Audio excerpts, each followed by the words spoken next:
Startails Squirtle versus Liquid Ret.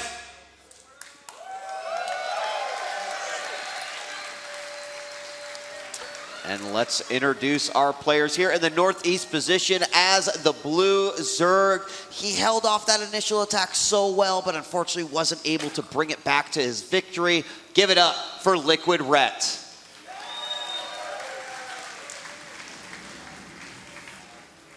And in the southwest position as the red Protoss, recently taking second place in this season's GSL and looking to make a mark here in an international competition. It is Startails Squirtle.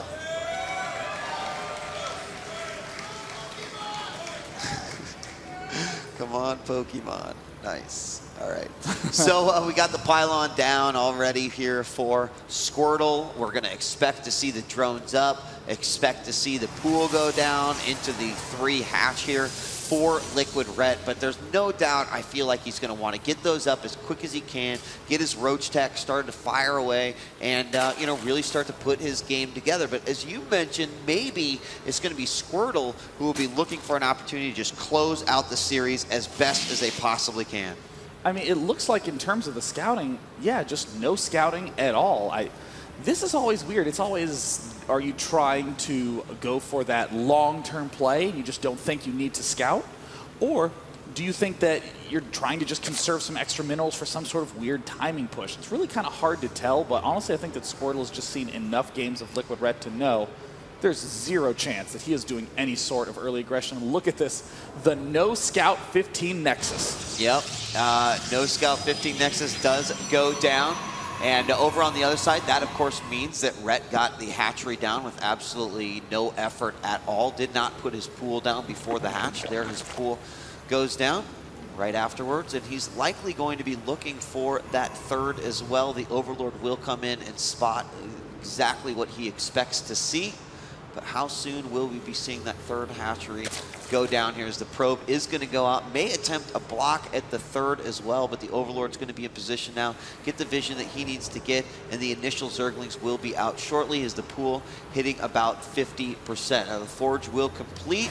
The Gateway has gone down as well. Second pylon will get a cannon, and he'll be all set up at his wall. The probe does make his way into his opponent's base, sees that there is no gas to be found, and he'll immediately move back. And the question is will we see him then try to go for some sort of a block at the third?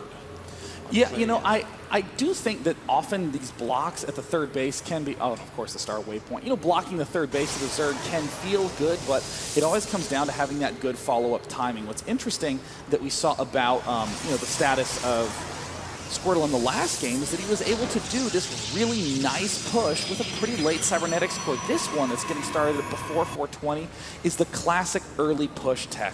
That's really, really impressive to see the ways that players will exploit this early third hatch. And there it looks like Ret taking it. And Squirtle looks like has not seen it, but will almost certainly be anticipating it. Right. I mean, the roaches the Lynx come down, get rid of that probe, and he knows exactly what is sort of in store. But his Overlord's probably a bit confused. I mean, that cannon came up quite late after the cybernetics core, and he was just sitting in a great position. He knew where he was at. He knew no early aggression was coming out from the Zerg player. And sometimes, if you allow them to have that expansion at their natural without contesting it, then you automatically know in your mind that that is indeed the case. So more drones coming out here for Ret. He's getting another queen here at the natural, and the third is currently building. Yeah, this is a pretty late third for Ret. I mean, almost always getting that third up super, super fast. But the unfortunate position that Ret's going to find himself in is that Squirtle was able to get away with everything that he wanted to get away with. And it looks like it's going to be a pretty typical timing push. Perhaps just the 4-gate classic timing push where you get this warp gate out incredibly fast. Well, he's been chrono boosting it up to about 50%. See if he's going to continue to lay it on there. So we do have this probe over here. Look at that inside the smoke. There's a little tile there that they can hide in. It's going to throw down that pylon, which is actually in a great position because the Overlord was already here and moved out of position in order to find it. He's got to know and believe that it's got to be around there somewhere, but he has not been able to find it quite yet. And you know what? Versus of Zerg, who's going to go with this 3 base, you know, without attacking that 3rd base and doing some damage, kind of allowing them then to you know, just macro up and get to the point where they want to be. But Warp Gate is done. We're going to have the first warp in happen here very, very soon.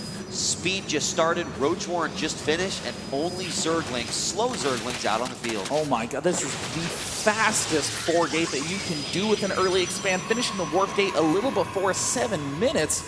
It's almost as fast as a 1 base 4 gate. And now it looks like Liquid Ret starting to have to pull back, but always builds an unusually early Roach Warren.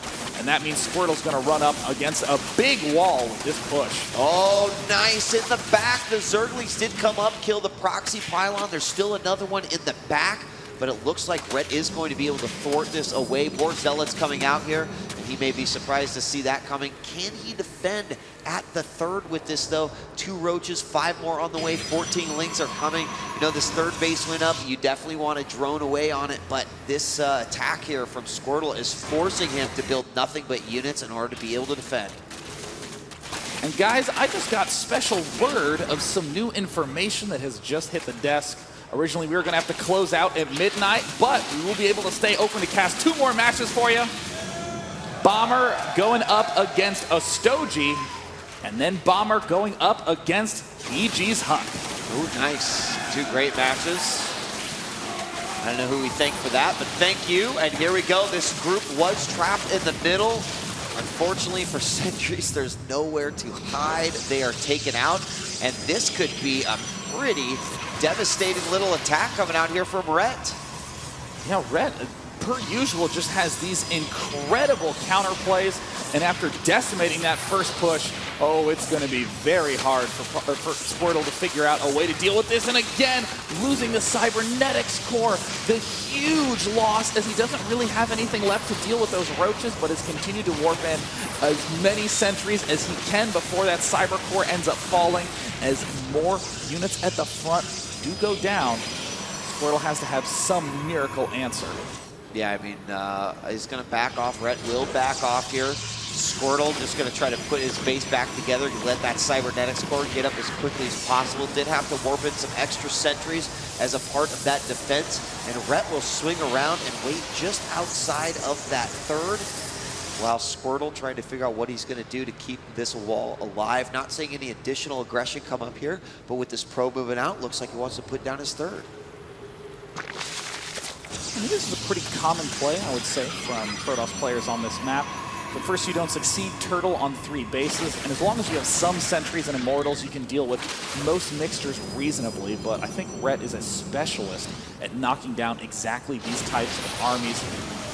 Very nice pick there by Squirtle, but he still has quite a long ways to go. He's at almost half the food of his opponent, Liquid Ret, who is now has that layer up, is getting the Roach speed +1. 4th base could be coming up very soon. And again, I'm still worried, Marcus, that Liquid Ret is just going to overcommit to aggression, lose too many Roaches, and give Squirtle a clear leg up back in the game. Yeah, well, I mean, 14 additional Roaches on the way. That is on top of the 36 that are already out. He's going to move it yet again, and some force fields will unfortunately ruin these Roaches' day.